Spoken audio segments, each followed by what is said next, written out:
সকাল সকাল পুজো টুজো কমপ্লিট করে ভাতের হাঁড়িতে ভাত বসিয়ে দিলাম। ভাতটা এখনও হয়নি, জাস্ট 1 ফুট হয়েছে, তাই নিজের জন্য একটু কফি করলাম। সকালবেলায় পুজো তো হয়েই গেছে, এদিকে বৌদি এখনও আসতে অনেক দেরি, কারণ এখন ঘড়ির কাঁটা 8টার দিকে।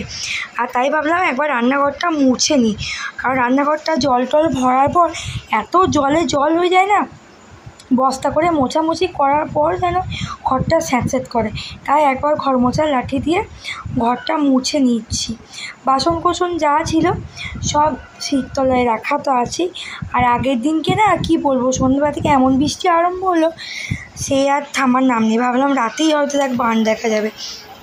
চায়ের কাপগুলো সন্ধ্যাবেলা, আগের দিনকার সন্ধ্যাবেলায় আমি বিক্রম আর টিনটিন খেয়েছিলাম, মানে যে টিনটিনের হরলিক্স, আমার আর বিক্রমের চা। আর এই ফুটোটা না বন্ধ করলেই না, যখন তখন সাপ ঢুকে যেতে পারে, জল পড়ছে তো ওই জন্য। আর এইদিকে দেখো ভাত আমার অলরেডি ফুটে গেছে। আর থালাটা কেন দিই তোমরা তো জানো, ভাতের মারটা পড়লে থালার মধ্যে পড়বে, তাহলে এক্সট্রা করে আমাকে নিচেটা কষ্ট করে মুছতে এমনিতেও হবে, কিন্তু ওই যে ভাতের মার পরে যে গোটা নিচটা মার হয় সেটা আর হবে না। আর বিক্রম চলে এসছে, তো বিক্রমকে একটু চা আমি করে দিচ্ছি। টিনটিন ঘুমাচ্ছে, ঘুমাক, ওকে আর ডাকার দরকার নেই।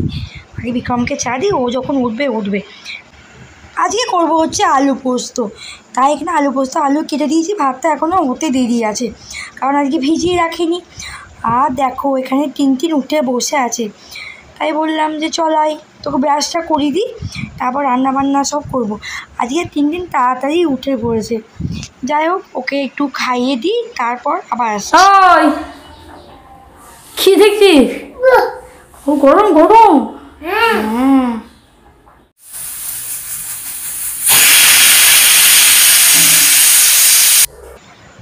আলু পোস্ত আলু সিটি পড়ে গেল। আর আজকে হচ্ছে মঙ্গলবার, তো নিরামিষ, ওই জন্য একটু ঝুঁকিটা কমই আছে।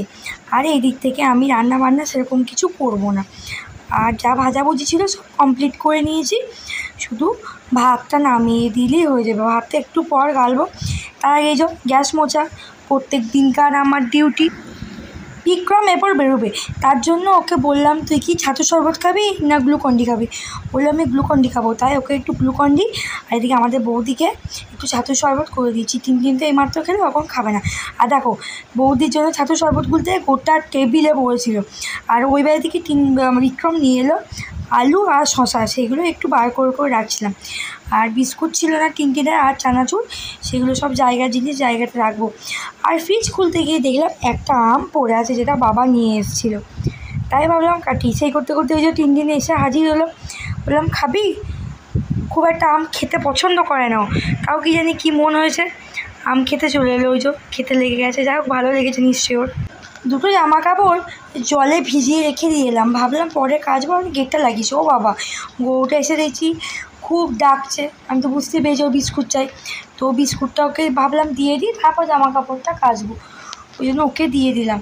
আর এখন চাবি লাগিয়ে দেবো, জানো তো ওই গেটটা খুলতে পারে, হ্যাকটা লাগায় না, জাস্ট ওপরে লকটা লাগিয়ে দিই, ও গেটটা ওই সিঙে করে খুলে দেয়। ওই জন্য ভাবলাম চাবি লাগিয়ে দিই, কারণ টিনটিন যে কোনো সময় উঠে বাইরে বেরিয়ে যেতে পারে।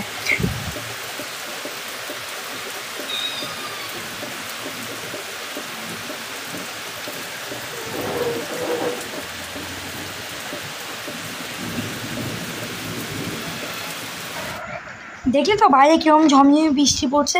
আর টিনটিন না আমার মতো বৃষ্টি দেখতে খুব ভালোবাসে, তাই জানলায় দাঁড়িয়ে বৃষ্টি দেখছিলো। আমি বললাম তোকে চেয়ার দিই, তুই বস। তো বসবে কতক্ষণ, ও 2 মিনিট তো বসবে না, লাফিয়ে বেড়াবে। আর যা জোর বৃষ্টি হচ্ছে, বললাম না কাল থেকে কন্টিনিউ বৃষ্টি হয়েই যাচ্ছে। ভাবলাম রাতের দিকে কিছুই করবো, ভাবলাম থাক, আবার তো গরমও করছে বৃষ্টিও পড়ছে। আর বিছানার এই অবস্থা, দুপুরবেলায় ঘুমালেই টিনটিন দেওয়া হুলুস তুলুস করে দেয়, মানে এই দিককার বালিশ ওইদিকে, এই দিককার বালিশ ওইদিকে। তাই বিছানাগুলো গুছিয়ে নিয়ে, এখনও গুছছেন, জামা কাপড় পরে আছে, জামা কাপড়গুলো গোছাতে হবে। জামা কাপড় 2 দিন ধরে রেখে দিই, কারণ তো আজকে 4টে হলো, কালকে 4টে হলো, একসঙ্গে গুছিয়ে নিলে কাজটা হয়ে যায়। আর 4টে 5টে একসঙ্গে মানে আলাদা গোছাতে না আমার একদম ভালো লাগে না। বিছানা গোছানো হলেই মানে কী বলবো, টিনটিন অলওয়েজ রেডি চাদর টানবে বলে। আমি তো চাদরটা পাল্টাবো না, আমি ঝেড়ে নেবো, ও রেডি হয়ে বসে বললো ও চাদর টানবে। যাই হোক, জলের বোতলগুলো দুপুরে মানে বিকালে ভোর রেখেছিলাম, যখন জল এসেছিলো ওটা টেবিলে আর্ধেক রেখে দিই, একখানে আর্ধেক রেখে, যখন শেষ হয়ে যায় তখন 2-4টে করে নিয়ে চলে এসেছি, কারণ টিনটিন কন্টিনিউ বোতলগুলো নিয়ে এসে ফেলতে লেগে যায়। তোমরা দেখতেই পাবে একটু পরেই ও আরম্ভ করবে। আর জলের বোতলগুলো না ফটাফট ফেলে আর ফেটে যায়, আবার ফেলে আবার ফেটে যায়। কতগুলো বোতল যে আনা হলো। আর ওর এখন নতুন গুণ হয়েছে, জলের ছিপিগুলো খুলে জানলা বাইরে দিয়ে ফেলে দিচ্ছে। ছিপি বোতল কোনোটাই না, জলটা ফেলে দিয়ে আবার ঠিক ঢাকনাটা লাগিয়ে দিয়ে জায়গাটা রেখে দিচ্ছি। কীরকম কুবুদ্ধি বলো তো। আমি কত কষ্ট করে জলগুলো ভরছি, এদিকে সবাই বলছে জল অপচয় না করতে, লোকে জল পাচ্ছে না, ও জল শেষ করছে। তো আজকে ভিডিও এই পর্যন্তই। ভালো লাগলে একটা লাইক, সাবস্ক্রাইব, বেল আইকনটা অবশ্যই ক্লিক করে দাও।